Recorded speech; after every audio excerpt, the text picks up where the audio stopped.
Good afternoon, everybody. Welcome to another edition of How Tuesday with Bernie and Lance. And this time, Lance, we are telling everybody what they could do to build out a YouTube campaign. I mean, it's important that you get on YouTube. Yes, I mean, it is. It's obviously the second biggest search engine in the world. Yeah. It's used. There's so many conversions that come out of there for direct response with video, ads, and most people just never even touch it. They don't think about it. They don't realize there's analytics to it that shows you everything. They don't realize that you can go down to a keyword conversion base. There's so many things you can do. You can even do cost per impressions on there also. You can. That's right. So, I'm a big fan of YouTube. I'm a huge fan of video. Everyone knows that, clearly. I would take YouTube serious. It has a lot of benefit for small businesses, medium-sized businesses, and large businesses. It's not as big as an investment as most people think. It's really not. It's really not. And for the reward that you get back and the return on investment, it's amazing. Who's going to do it this week, Bernie? Let's kick it over to our YouTube wizard, Mr. Sam Morgan. Sam, take it away. On today's how-to video, we will be creating a YouTube campaign within your AdWords account. Prior to creating the campaign, there's a couple steps that have to take place, including the linking of your YouTube channel to your AdWords account. In order to link your YouTube channel to your AdWords, simply go up to the wrench icon with tools and settings. It'll pull up a drop-down menu here. You go to linked accounts. Under linked accounts, you'll see different options such as Google Analytics, Salesforce. You're going to want to go down to YouTube, click on details. Now, in this case, the YouTube channel is already linked to our AdWords account, but for training purposes, if this link did not exist, if there was nothing here, you would click on that add button. It'll ask you to pop in the YouTube channel URL. So you simply just copy and paste. Again, since we're already linked, it just tells us that we're already linked. But for those who aren't linked to a YouTube channel, after you take that step, it'll pop up another little drop down that says, are you the owner of the channel or does someone else own the channel? If you're signed into your AdWords account with the same email address that created the YouTube channel, then you can just say that you own the channel and link it directly that way. If for whatever reason you don't have the actual email that was used to create the YouTube channel, you can say someone else owns the channel. And then you go to that YouTube channel that you're trying to link. And in most cases, if you go to that About tab and scroll down, under Details, you can have the option to view email address. It'll ask if you're a robot. You go through that process, hit submit, and then it gives you the email address that was used to create the actual channel itself. So now that the YouTube channel and the AdWords account are linked, we're going to create our campaign. So you click on add and then select new campaign. You do have different options as far as goals are for each one. In this case, we're going to do the product and brand consideration and then select video. This will allow us to either choose influence consideration, ad sequence, or shopping. Influence consideration is going to be the skippable in-stream ads. It can be in the beginning of a video, in between a video, or after a video ends. Then we also have ad sequence, where it shows multiple videos to an end user, but the only way they're able to see the second, third, and fourth video in the sequence is by watching the prior video 100% of the way through. And then you have shopping, which allows you to promote your products via video and YouTube, and then send end users directly to your product pages. Again, for this, we are going to go with the influence consideration. You can select a campaign name. It'll automatically generate in here as video consideration and then the date. We are going to call this our Google webinar video. As far as budget's concerned, you can tell Google a start date and an end date for your campaign and then how much you want to spend, or you can go daily if you just want to start the campaign and not necessarily end it on any specific date. Since we are selling tickets, or not selling, but giving away tickets to the webinar, we want to let the campaign and the ads run continuously until all those tickets are gone, and then we'll manually shut it down. For this purpose, I'm going to give it a daily budget of $10 per day. That might seem low to some people, but in regards to video campaigns, the cost per view is very low, anywhere from 1 penny to 5 pennies. Usually on average, I see around 3 cents per view. So we're going to go with the $10, which will get us, on a daily basis, plenty volume for views. It is a webinar that can be watched from anywhere in the United States, so we're going to target the full United States. You can go with all languages. Since we are just targeting the United States, I'm going to go with English. Inventory type, you can decide whether it's expanded, standard, or limited. They recommend standard, which shows ads on most of the content on YouTube. Now, there are some things that are too violent or sexual that you just don't want your brand associated with. So if that is the case, if, say for example, you're a kids brand, you specialize in kids toys or kids clothing, then you would want to go with a more limited inventory just to make sure that there is no cursing or profanity or sexual anything on those channels. You can also take it another step further depending on your brand and your message and who you want to be associated with or not associated with, and add additional exclusions. Now, the ad group name, I usually base it off of my targeting within each ad group. So in this case, we're going to go with probably a couple different ones. So it is a video consideration, campaign, and then within that ad group, we're going to clear this out until we decide exactly who we're going after. Now, I know we're targeting small business, or would like to target small businesses. So first we'll go into demographics. Since a majority of small business owners are somewhat towards the older demographic, I'm going to exclude 18 to 24. Even 25 to 34 seems a little young, but there are young entrepreneurs who have started businesses and are currently successful. So I will keep the 25 to 34, 35 to 44, and so on, all the way up to 65 plus. Female and male, targeting both, as well as not a parent, or unknown, and then any household income. Again, we're aiming for those small business owners. So anybody who falls within these demographics will be eligible to see those video ads. Now, the actual audience themselves, since we are going after small business owners, we're going to target business professionals.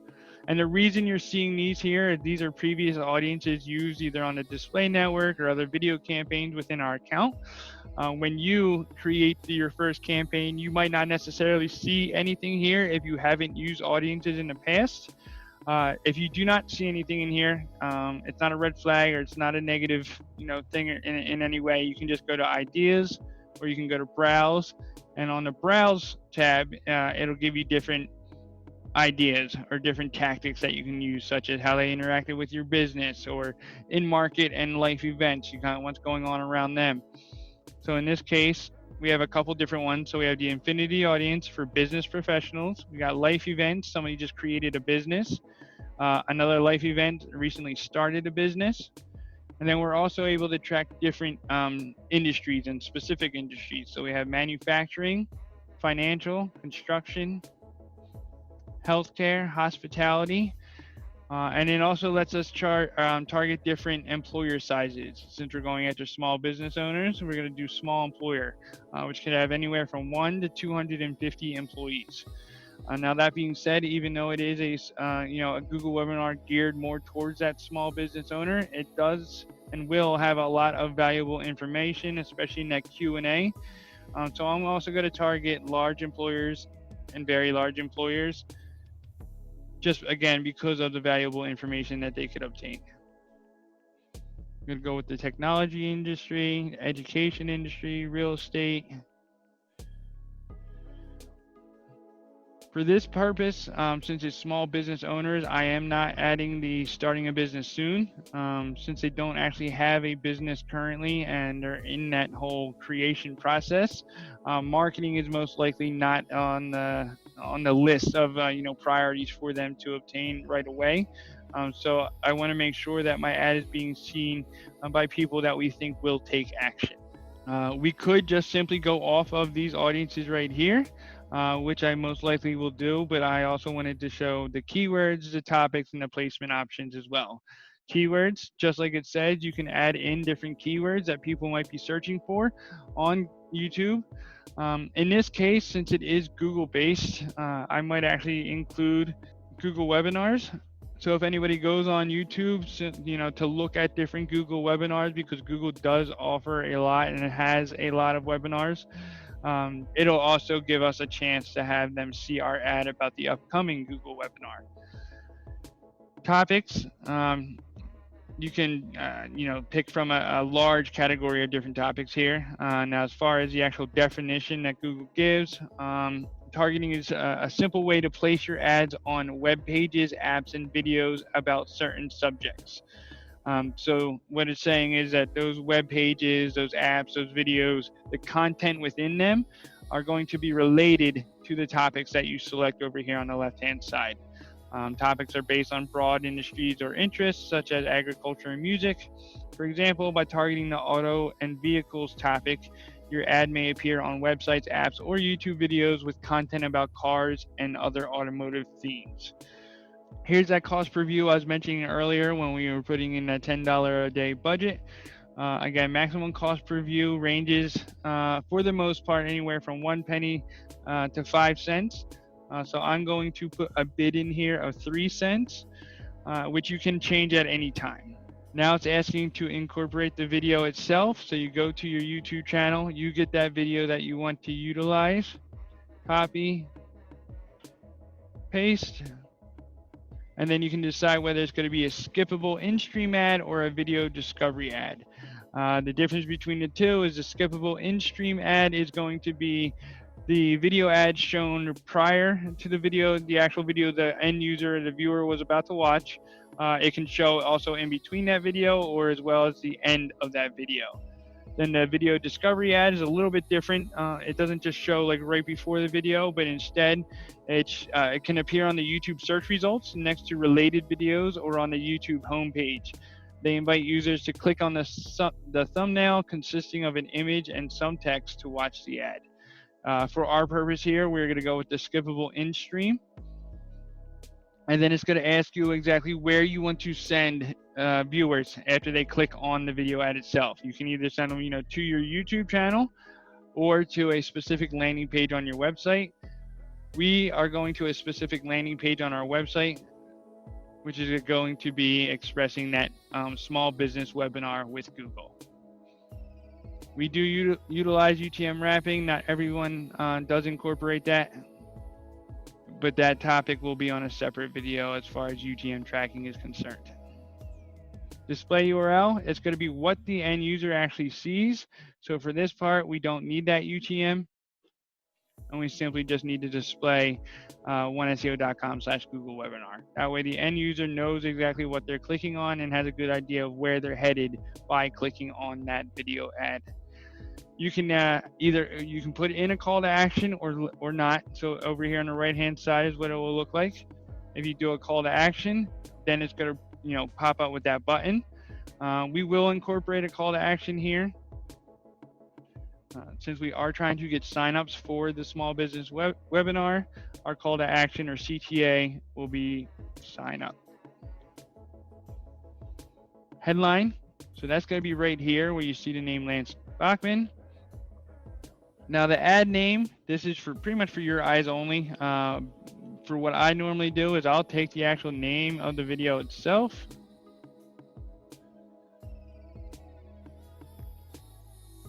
And then pop that in here as my ad name. This way, when I'm looking on the top level at different performance, I can see exactly which ad is which and how it's performing. Then you simply click on create campaign. Oh, actually we have to create the name for our ad group. And since we target specific industries and small business owners, the name of the ad group is going to be industry specifics and small business owners. All right, so congratulations, your campaign is ready. It has one ad group, one ad, continue to campaign.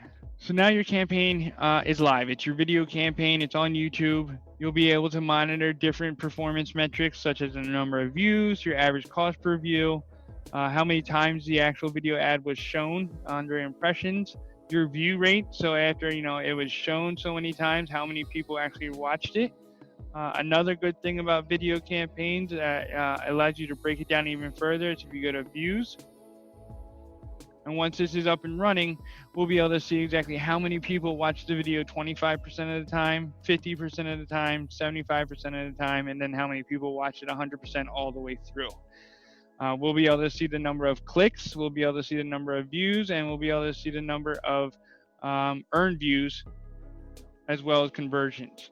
Now, an earned view occurs when someone views your video ad, then later watches another video on your linked YouTube channel within 7 days of that initial view. Now, keep in mind, we have our campaign directed to the website, not the YouTube channel. So if we acquire earned views, that means they clicked on the video ad, went to the website, most likely signed up for the webinar, and then after they left the website and went back on YouTube, then they manually directed themselves to our YouTube channel and watched additional videos. And again, you can track all that right here within AdWords. All right, and that is how you create a YouTube campaign. There are multiple kinds of campaigns that you can go after, but for this purpose, we went with the brand and consideration aspect.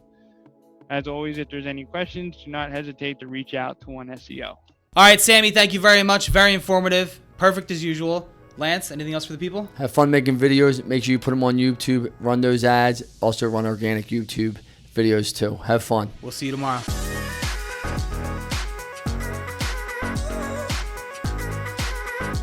Thank you so much for watching. If you enjoyed this content, please don't forget to follow me at Lance Bachmann on Instagram and Twitter. Follow me on Facebook at Lance Bachmann Digital. And every Thursday we drop a new podcast. Don't forget to listen to it. We're giving out great content. And remember this is the time to build your business right now. Let's effing go, everybody.